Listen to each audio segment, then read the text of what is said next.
There is a company going around these hospitals and collecting all of these little parts of babies' bodies, taking them back to a lab and producing these stem cells. So how is, again, your average consumer supposed to understand all this? They're absolutely lost in the wilderness. And you know, there is a wonderful organisation called the Campaign for Safe Cosmetics. Has anyone heard of them? No?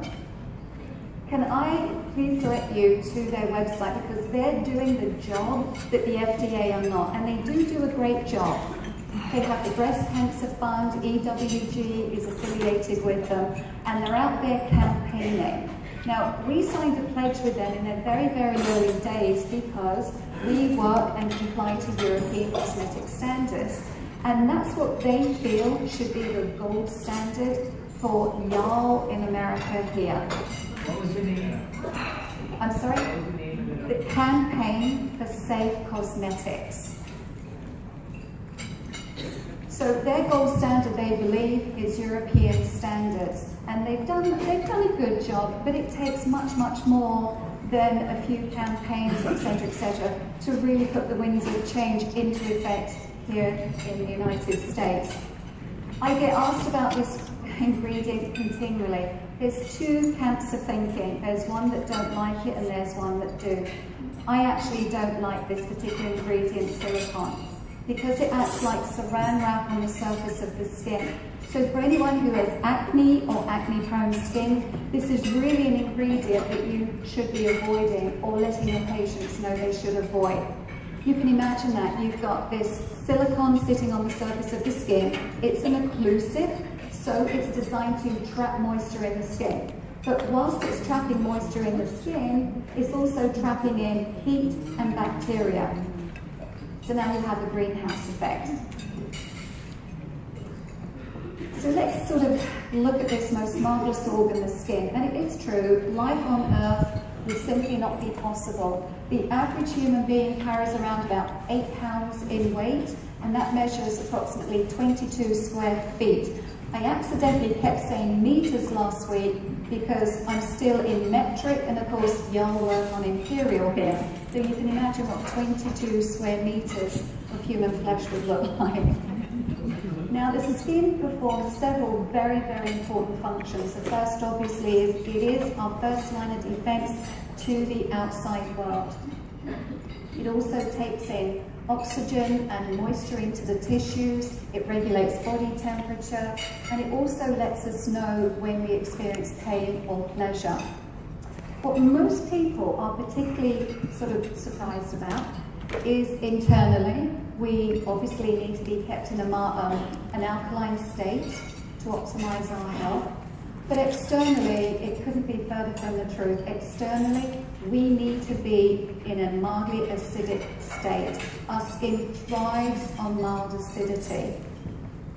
And that is between 4.5 and 5. That's the sweet spot. That's the skin's happy place. Now, this slide here is actually a picture of somebody who has been using multiple products in the morning, multiple products at night, ingredients that contain, say, sodium lauryl sulfate, or any of the sulfate family, because that strips away that natural barrier. So you can imagine, we're not just cleansing our skin here in this country, we are sterilizing it, we're disinfecting it. So morning and night, morning and night, morning and night. The skin never really has the ability to come back from that and rejuvenate itself.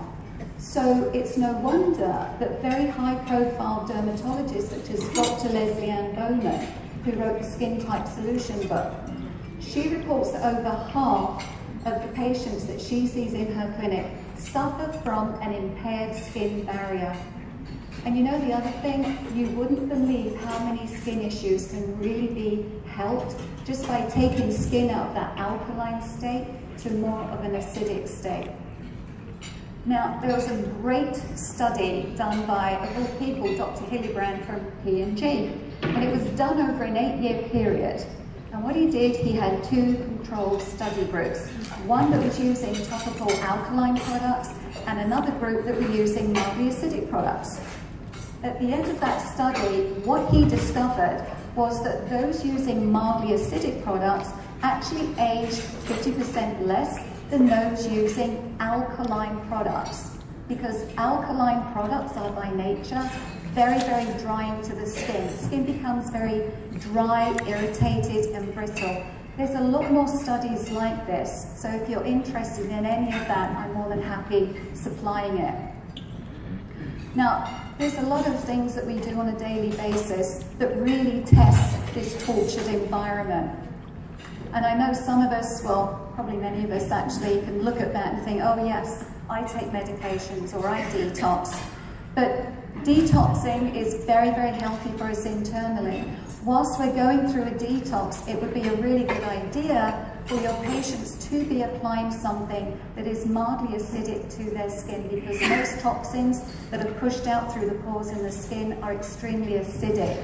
So again, something that's applied that's mildly acidic, it really helps the skin through these moments in our lives. Medications, cholesterol-lowering drugs don't just do a good job of removing cholesterol from our blood, they also take cholesterol from the skin. So if you have any patients who are reporting of dryness, again, get them to use something that's mildly acidic, because if they're just applying something on their skin because it feels dry, it's just the symptoms that they're treating. They're not treating the true cause.